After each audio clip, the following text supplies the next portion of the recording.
एक लड़का था, वो काफी गरीब था। उसके पास ना तो कुछ खाने को था और ना ही रहने को घर था। वो अपने दोस्त के घर रहा करता था। उसने एक छोटी सी कंपनी में पेंटिंग का काम करना शुरू कर दिया। धीरे धीरे उसके पास काफी पैसे भी हो गए।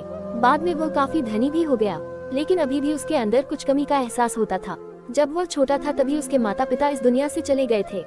उसने कभी प्रेम को नहीं जाना था। एक दिन जब वह अपने किसी काम से बाहर गया था तो उसे एक लड़की दिखी जो कि काफी अच्छी और खूबसूरत थी। उसको देखते ही इस लड़की को उस लड़के से प्रेम हो गया। वो काफी देर तक उस लड़के को देखती रही।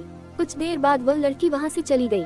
कुछ दिनों तक ये लड़का उस लड़की को खोजता रहा, लेकिन वह लड़की न मिली। लेकिन नियति ने उस लड़की से इस लड़की को मिला दिया।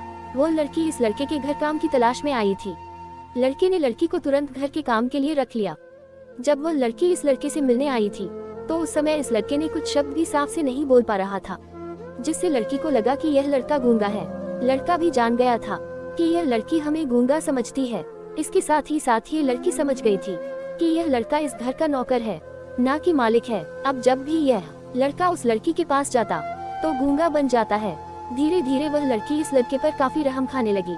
अब उसे इस लड़के की लाचारी पर प्यार होने लगा, लेकिन फिर वह लड़की एक बात से डर कर पीछे हट जाती थी।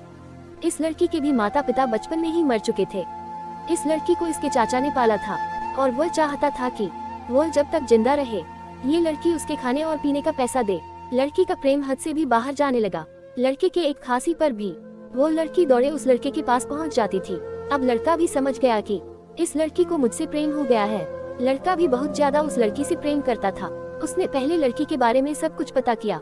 जब उसे सब पता चल गया तो वो बहुत रोने लगा, क्योंकि उसने गूंगे होने का झूठ बोला था। अब वह दिनों रात रोने लगा। लड़की अपने सैलरी में से लड़के की इलाज करवाने को कहती थी। एक दिन सुबह ही उस लड़की को पता चला कि वो लड़का हॉस्पिटल में भर्ती है। वो दौड़ते हुए जब हॉस्पिटल में पहुंची तो उसने देखा कि लड़का बेड पर बेहोश पड़ा है। उसके आसपास काफी मशीन लगी हुई थी। जब लड़की डॉक्टर के पास पहुंची तो वहाँ पर डॉक्टर ने उसे बताया कि लड़का अब बोल नहीं सकता है। उसने अपनी जीभ को काटने की कोशिश की है। इसके साथ ही उस डॉक्टर ने उस लड़की को एक पत्र दिया। उस पत्र में लिखा था, मैं एक काफी धनी लड़का हूँ। जिस घर में तुम काम करती हो उस घर का मालिक मैं ही हूँ। लेकिन इसके साथ ही मैंने तुमसे एक बहुत बड़ा झूठ बोला है कि मैं एक गूंगा हूँ। अब इस झूठ का प्रायश्चित करने के लिए मैं ऐसा काम करने जा रहा हूँ। इसके साथ ही तुम मेरे घर से मेरे मैनेजर से पैसों को लेकर अपने चाचा को दे देना और एक नई जिंदगी की शुरुआत करना। अगर हो सके तो मुझे माफ कर देना, तुम्हारा दोषी। इस पत्र को पढ़ने के बाद उस लड़की के आंख आंसू से भर आए। वो दौड़ते हुए मंदिर में गई।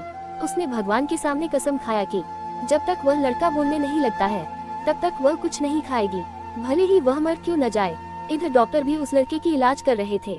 ईश्वर ने दोनों के मन की बात कबूल कर ली और अब लड़का बोलने लगा, लेकिन वह अपनी याददाश्त को खो गया। अब उसे कुछ भी नहीं याद था। अब इसके बाद लड़की ने उसके याददाश्त के लिए काफी कुछ किया, लेकिन याददाश्त न आ सका। अगर प्रेम की नींव को झूठ पर रखा जाए तो वह गिर ही जाता है। उम्मीद करते हैं कि इस कहानी से आपको कुछ सीख जरूर मिली होगी। अगर आप हमारे चैनल पर नए हैं तो चैनल को सब्सक्राइब जरूर कर लेना और बेल आइकन को दबाना बिल्कुल ना भूलें, जिससे सारे नोटिफिकेशन आप तक सबसे पहले जाए। धन्यवाद।